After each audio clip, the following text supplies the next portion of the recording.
Hey everybody, what's up and welcome back. Today we are back in my kitchen. You might remember a while back I was like, I'm not sure about soil blocks. I'm not sold on them. I don't know. I'm going to give them a fair chance. Well, I'm giving them a fair chance. And so far, I'm really liking them.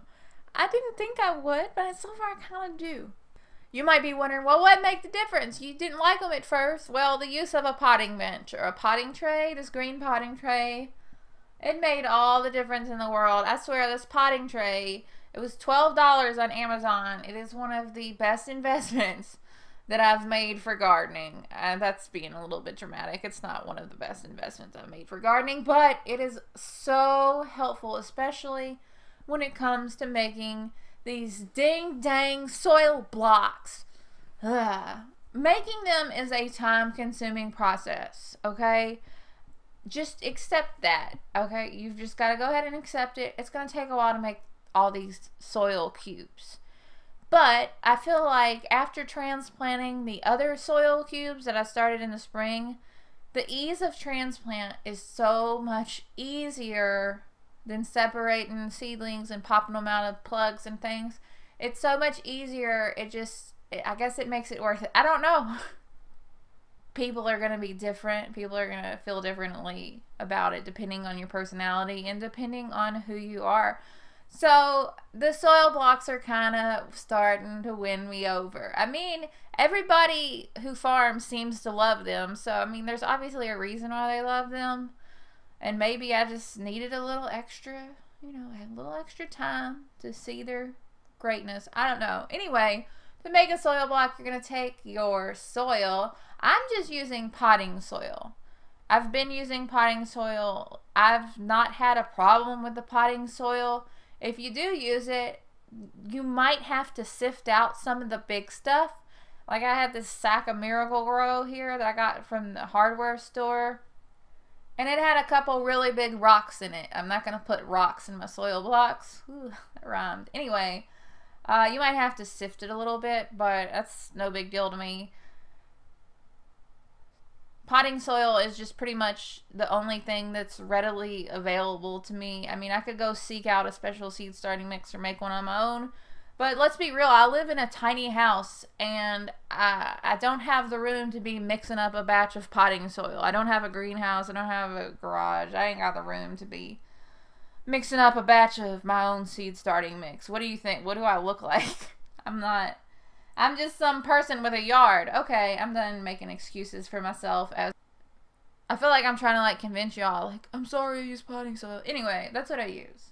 So to make these soil blocks, all you really do is you press them into the soil blocker. I have the mini soil blocker here, and I have a larger version of the soil blocker. I don't know what size it is, maybe 2 inches or something if I had to guess. So the mini I think makes 20, and I think the larger size makes 4, maybe it's 5. I can't remember off the top of my head. What you do is you pack the soil in here. Make sure the soil is nice and wet and just plop them into a tray. I finally bought some trays. I've been putting that off forever because trays are so expensive, but I figure, okay, this is an investment. You can use these trays for a lot of years.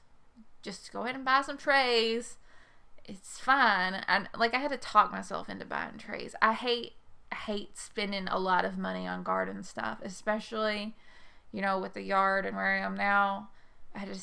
Spending money on garden stuff just drives me nuts. Anyway, I started making some soil cubes. You can see I'm not the greatest at them yet, especially it seems like it's almost harder to make small cubes with the little tiny one. I'm not the best at it yet, but I am getting better. I definitely recommend getting yourself either a nice pair of waterproof gardening gloves, or I'm just using some latex gloves, the same latex gloves that I use when I make soap. I just grabbed a pair of those and started making soil cubes. I made for fall a lot of little ones for things like, I'm going to try to start carrots, okay? I'm going to try to start carrots in these soil cubes so I can have full control of where I transplant them and the germination rate and everything like that. So I planted a lot of carrots. I also did some leeks, and I'm going to try to overwinter some celery. I started some celery in these small ones.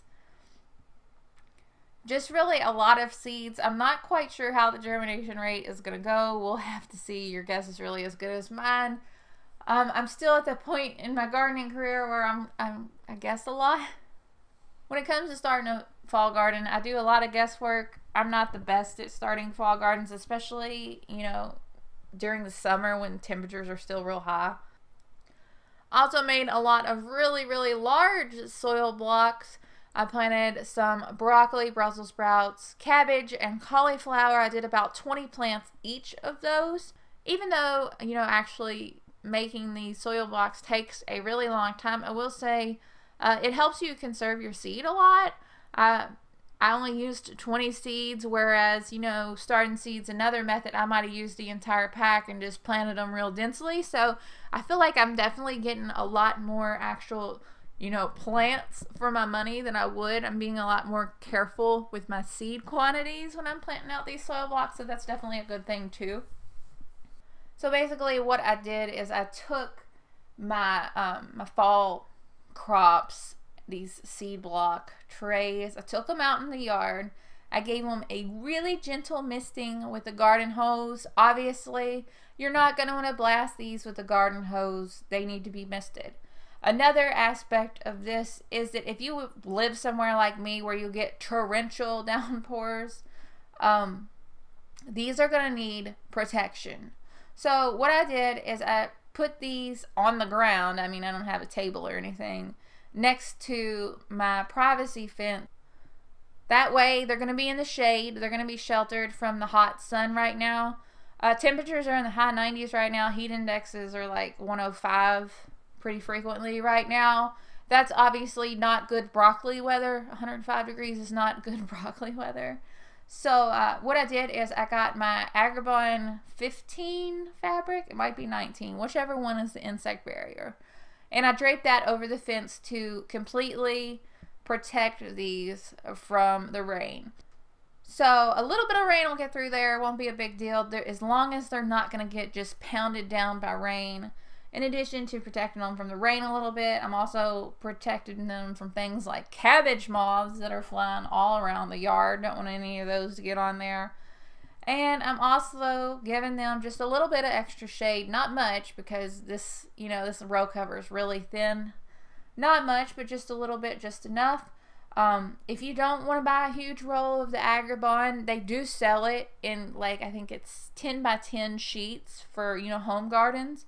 I think that would do the job just right. It'd be perfect.